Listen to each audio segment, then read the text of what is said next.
Welcome to our channel.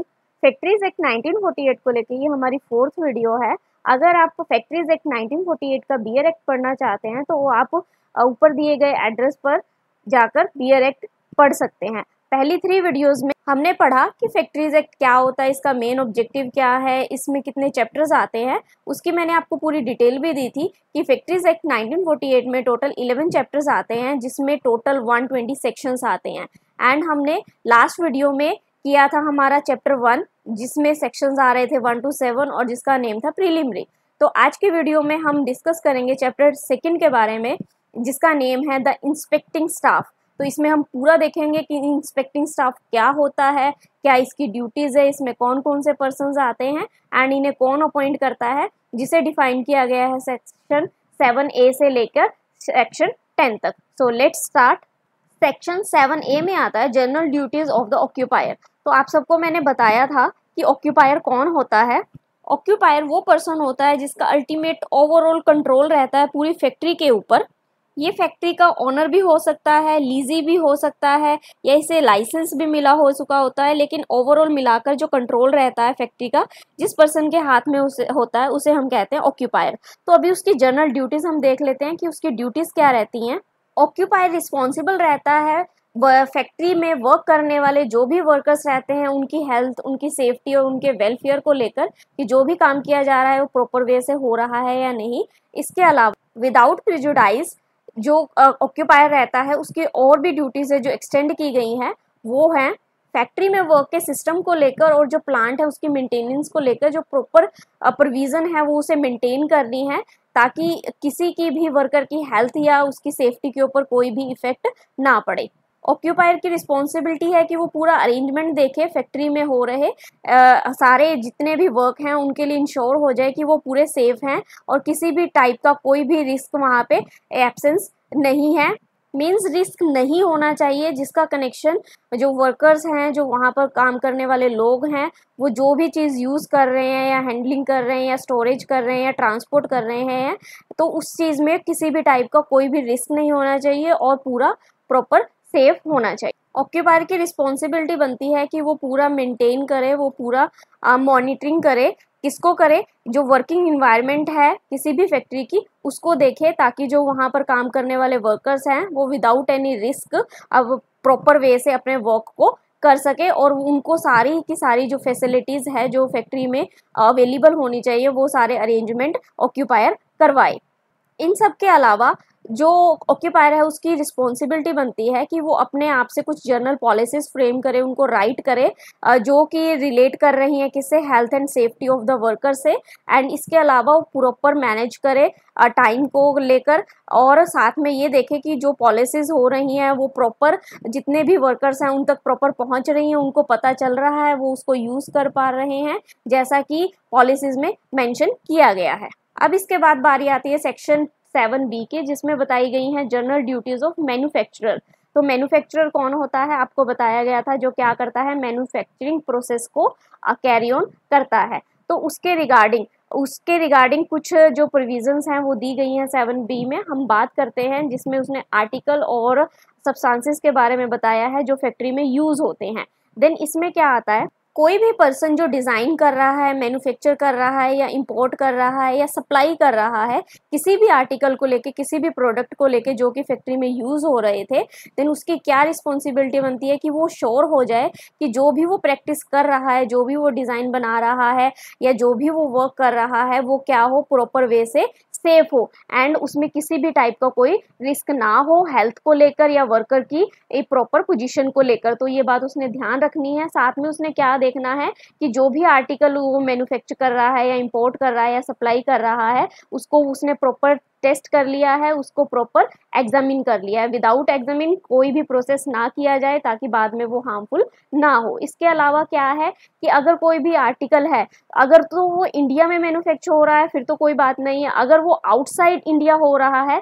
Then उसकी जो obligation है वो बहुत बढ़ जाती है। लेकिन इस केस में जो इम्पोर्टर होता है उसकी रिस्पॉन्सिबिलिटी बढ़ जाती है, क्योंकि उसे देखना होता है कि जो भी आर्टिकल वो लेकर आ रहा है, जो भी इम्पोर्ट हो रहा है, उसका जो स्टैंडर्ड है वो सेम सेम एज फैक्ट्री के जो पुराना आर्टिकल था या मैन्युफैक्चरिंग था जो इंडिया में हुआ था, सेम एज उसके जैसा है या नहीं, तो वो चीज़ उसने चेक करनी रहती है। इसके अलावा अगर स्टैंडर्ड अडॉप्ट किए जा रहे हैं कंट्री में जो आउटसाइड फॉर द मैन्युफैक्चरर हैं किसी भी आर्टिकल को लेकर, तो उसमें अगर वो स्टैंडर्ड्स हैं अबव हैं, देन के आर्टिकल के लिए वो क्या कर लिए जाएंगे, वो कंफर्म कर लिए जाएंगे। एवरी पर्सन जो भी किसी भी डिज़ाइन को अंडरटेक कर रहे हैं या उसे मैन्युफैक्चर कर रहे हैं किसी भी आर्टिकल के लिए जो कि फैक्ट्री में यूज़ हो रहा है, तो उसकी प्रॉपर ड्यूटी बनती है कि वो पहले प्रॉपर रिसर्च कर ले, उसके बारे में पूरी डिस्कवरी कर ले और ये देख ले कि उसके यूज़ से किसी टाइप का कोई रिस्क तो नहीं हो रहा।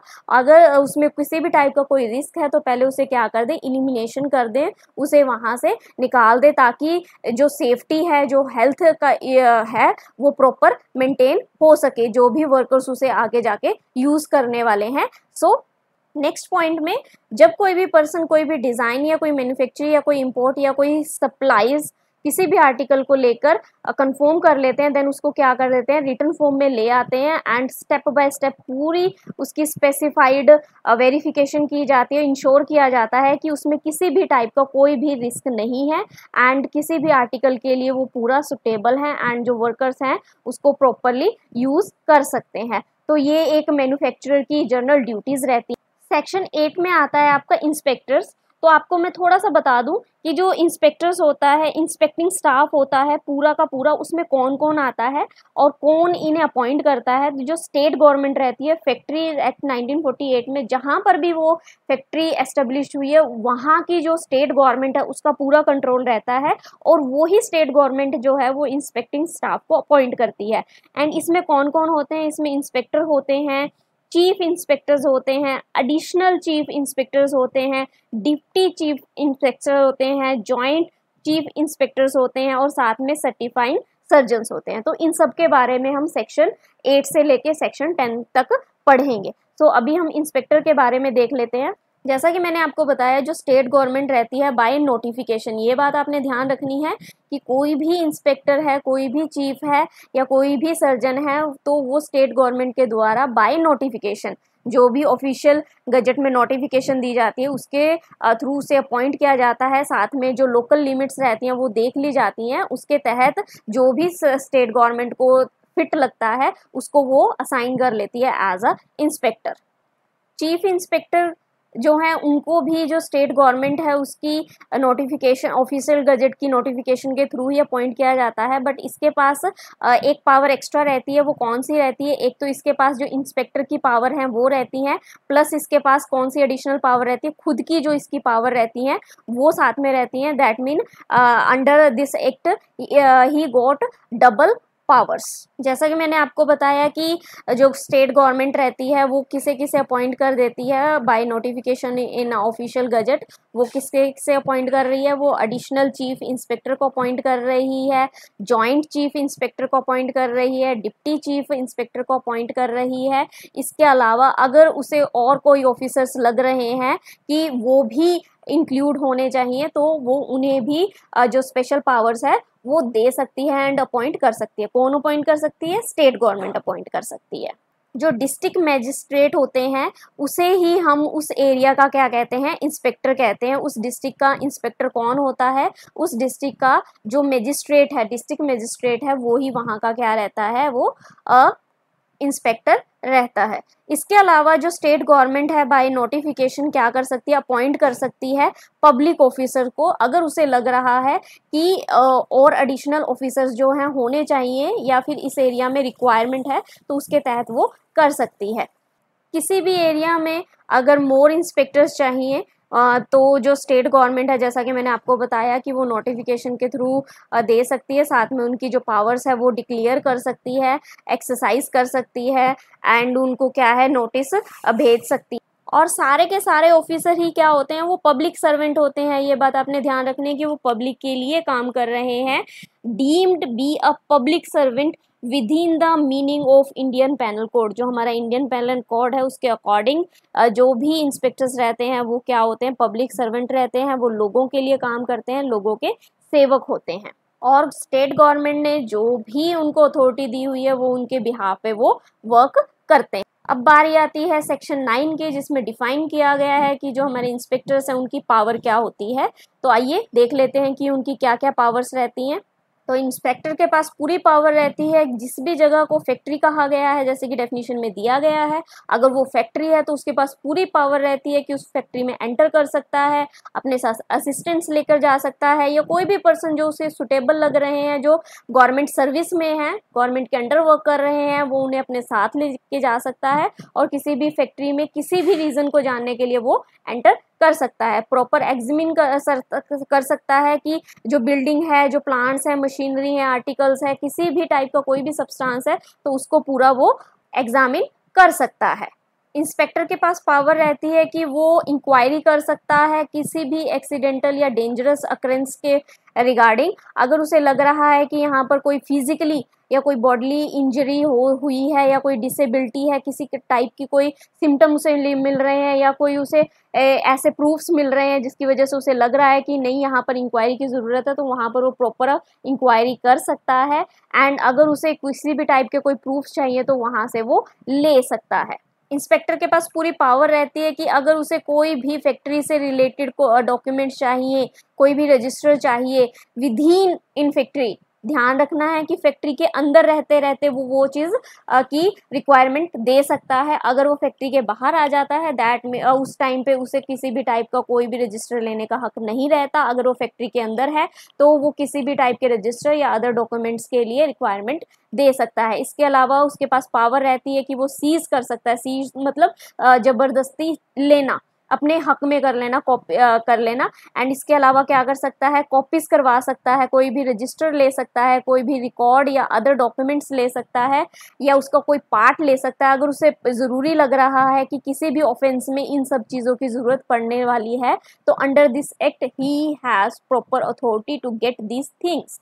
इसके अलावा अगर इंस्पेक्टर को लग रहा है कि स्पेसिफिक कोई एरिया है या पूरी फैक्ट्री ही है अगर सील कर दी जाए, यहाँ पर वर्ड यूज हुआ है अनडिस्टर्ब्ड। अनडिस्टर्ब्ड का मतलब है सपोज ये आपकी फैक्ट्री है एंड फैक्ट्री के एक हिस्से को जो आपके इंस्पेक्टर हैं वो पूरे तरीके से क्या कर रहे हैं, एग्जामिन कर रहे हैं, एंड उन्हें लग रहा है कि यहाँ पर उन्हें विटनेसेस मिल सकते हैं, उन्हें काफ़ी सारे प्रूफ्स मिल सकते हैं, तो वो इस एरिया को पर्टिकुलरली क्या कह देंगे, अनडिस्टर्ब्ड एरिया डिक्लेयर कर देंगे और यहाँ पर किसी को भी जाने की परमिशन नहीं रहेगी जब तक उनकी इंक्वायरी कंप्लीट नहीं होती।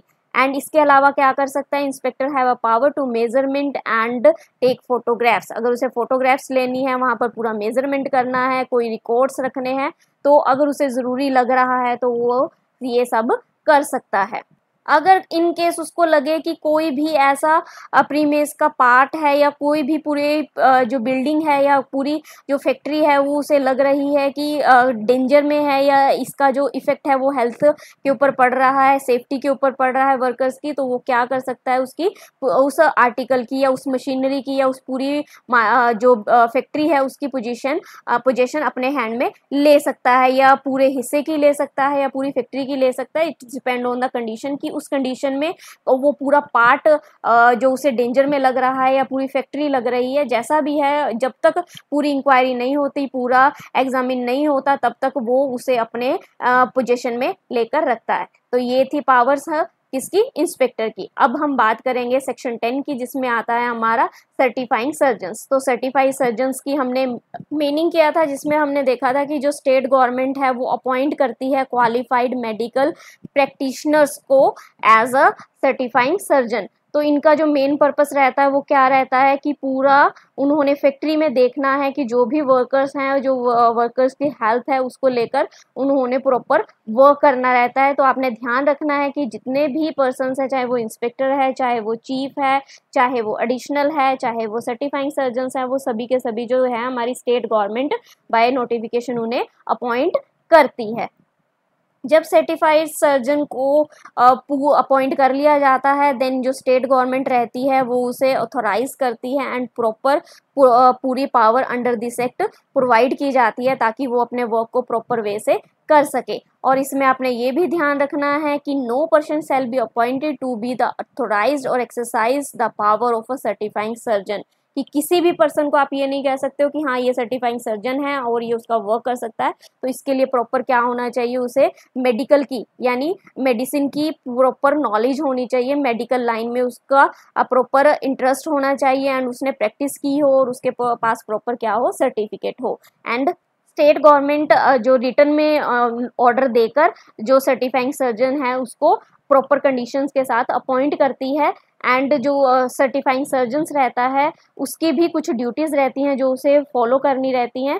तो उसकी क्या ड्यूटीज़ रहती हैं कि उसको पूरा एग्जामिन करना है एंड सर्टिफिकेशन देना है। किसको देना है, यंग पर्सन को देना है। यंग पर्सन कौन है, who is under the age of 18, मतलब जिसकी अभी 18 ईयर्स की एज जो है कंप्लीट नहीं हुई है। ऐसे पर्सन्स को जो सर्टिफाइंग सर्जन है वो पूरा एग्जामिन करते हैं एंड साथ में उसको सर्टिफिकेशन प्रोवाइड करते हैं ताकि उनको क्या कर सके, फैक्ट्री में अपॉइंट किया जा सके। एंड इसके अलावा क्या करते हैं, वो एग्जामिन करते हैं पूरी फैक्ट्रीज़ को, फैक्ट्रीज़ के पर्सन को ये देखने के लिए कि वहाँ पर जो भी वर्क हो रहा है वो जो भी वर्कर्स वर्क कर रहे हैं वो सेफ है पूरा और उनकी हेल्थ के लिए ठीक है या नहीं है, कोई डेंजरस ऑक्यूपेशन तो नहीं हो रहा, कुछ इस टाइप का वर्क तो नहीं हो रहा जिसका आगे जाके कोई साइड इफेक्ट हो सकता है। इसके अलावा वो प्रॉपर मेडिकल सुपरविज़न करते हैं ताकि देख सके कि अगर कोई भी इलनेस हो रही है वो किस वजह से हो रही है, वो नेचुरली हो रही है या कोई मैन्युफैक्चरिंग प्रोसेस की वजह से हो रही है, फैक्ट्री में कोई ऐसा वर्क किया जा रहा है एंड इसके कोई अदर रीज़न है जैसे कोई मशीनरी चेंज हुई है या कोई मैन्युफैक्चरिंग प्रोसेस है वो चेंज हुआ है, कोई न्यू मैन्युफैक्चरिंग प्रोसेस है जो अडॉप्ट किया जा रहा है, देन इसकी वजह से क्या हो रहा है, वर्कर्स में इलनेस हो रही है या कोई और डिसीज़ हो रही है, तो उन सब बातों का यहाँ पर पता लगाया जाता है। और ये जो हमारे सर्टिफाइंग सर्जन्स हैं उनकी रिपोर्ट के बाद ही एक प्रॉपर डिसीजन लिया जाता है। ये था फैक्ट्रीज एक्ट 1948 का चैप्टर 2 इंस्पेक्टिंग स्टाफ, जिसके बारे में हमने बात की कि इसमें कौन कौन आ रहे थे एंड इनकी क्या क्या पावर्स रहती हैं। आई होप सो आप सबको समझ आया होगा।